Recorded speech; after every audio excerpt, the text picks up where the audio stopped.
Hi and welcome to All Things Marvelous. I'm John Paul, and today in this video we're going to be making this really quick rock to cloth transition animation in Blender. When I was learning Blender, I always wanted to get results really fast, and this is why I love making these really quick tutorials, so hopefully you can get a decent result in under a few minutes, with maybe a little bit of a setup. Okay, let's get into it.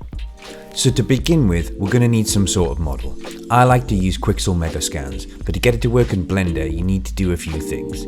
It does say it works, but after watching some tutorials and going through the documentation, you'll find it only works in older versions of Blender. So make sure you have Blender 3.1 installed on your machine, and then you can install the Quixel bridge. Then download the assets through that, open Blender 3.1, and it's as simple as pressing export from the bridge app into Blender. From here, you need to adjust some of the attributes in the material. The roughness and the normal need to be plugged into the correct inputs in the BSDF, then save it out as a separate blend file. Open a new file and navigate to the saved rock file, and then append the object into the new file from here. I'm going to rotate it about 90 degrees and move it up slightly in the camera view. Oh, and delete the default cube. Press Ctrl A and add an empty. Select both objects and press M over the top of them in the file window. This will put them into a new collection. Call this sim. With the rock selected, head over to the Modifier tab and click Add Vertex Weight Proximity. Input the target object as the empty, and then head over to the Object Data Properties and create a new vertex group in the Vertex menu. Next up, we need to have a geometry node setup, where you need to add a capture attribute node. Input the attribute to the group output and the value to the group input. And then in the geometry node sidebar, in value, select the vertex group. Then in the output attributes drop-down, type in weight in the attributes section. In the vertex weight proximity, set the lowest to 1 and the highest to 1.1. Next, go into weight paint mode and see if the empty is affecting it. If it's not working, delete the target object and select the empty again. Or you can weight paint the vertex group and then select the empty, and this should make it work. Next up, we need to animate the empty. Move it over to one side, and on frame 0 press I over the top of the object. Then click location and rotation. Then move it to the middle of the timeline, move it up and to the side over the rock, and hit I over the transform controls in the sidebar. Then at the end of the timeline, make the empty surround the whole rock and click I again over the transform controls.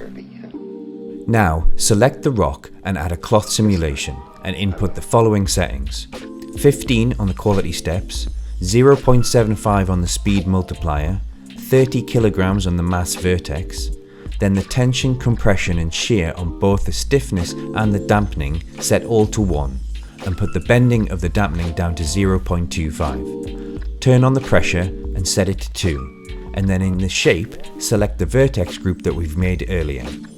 Set the shrinking factor to minus 0.150, then turn on self collisions and turn off gravity. From there, you'll see the empty affecting the rock and making it turn into cloth as the empty and weight paint slowly engulfs it. Okay, next we need to add a force and set this to minus 50 on the strength. Then move it up into the middle of the rock. Select the rock again and go into the Modifiers tab. Move the cloth just underneath the weight paint proximity modifier so that it's in the order shown in the video. Next, we need to add a subdivision surface and set it both to 2. Then move this just under the cloth, but turn it off for now in the viewport. Go to the cache of the cloth simulation and bake all dynamics. As you can see, we now have a great cloth forming animation. Next up is the transition of the materials. Make sure the roughness is connected to the roughness and the normal is connected to the normal. You need to unconnect the BSDF from the surface input, then select all the nodes and click Ctrl G and name this Rock Normal. Then make a duplicate of this group node and click the number 2, which will make it a unique copy of the node, and name this Rock Metal. Go into the metal and on the BSDF turn up the metallic and specular. Then unconnect the roughness and set it to about 0.15. Then we need to add a mix color and a hue saturation to the base color so we can get this nice silver effect. Turn the value of the hue up to 2 and turn up the factor on the mix a bit. Use Tab to come out of the group and then add an attribute node and put in the name weight under geometry. Then add a color ramp and a mix shader, connect the color to the factor and then the color of the color ramp into the factor of the mix shader. Then connect the two materials. This will then transition along the cloth effect and transition the material from one to another. Next up, I add a couple of lights around the scene. I also add a plane and scaled it up a bit in the back to try to give us as much light as possible. I've noticed that there's not much detail on the cloth, and that's because the bump wasn't connected properly. Once fixed, you'll see this really nice detail come through.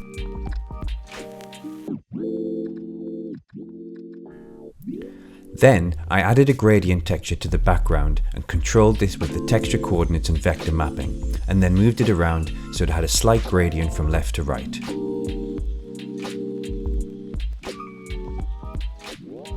It's not as quite white silver as I'd like, so I make a few adjustments here to the metal using the mix shader and the hue saturation value. From there, I adjusted the size of the viewport to be square and then rendered it out. Thanks for sticking around till the end. I hope you enjoyed the video. I'll leave a copy of the project file in the description, and if you have any questions, let me know in the comments. I'll catch you on the next video.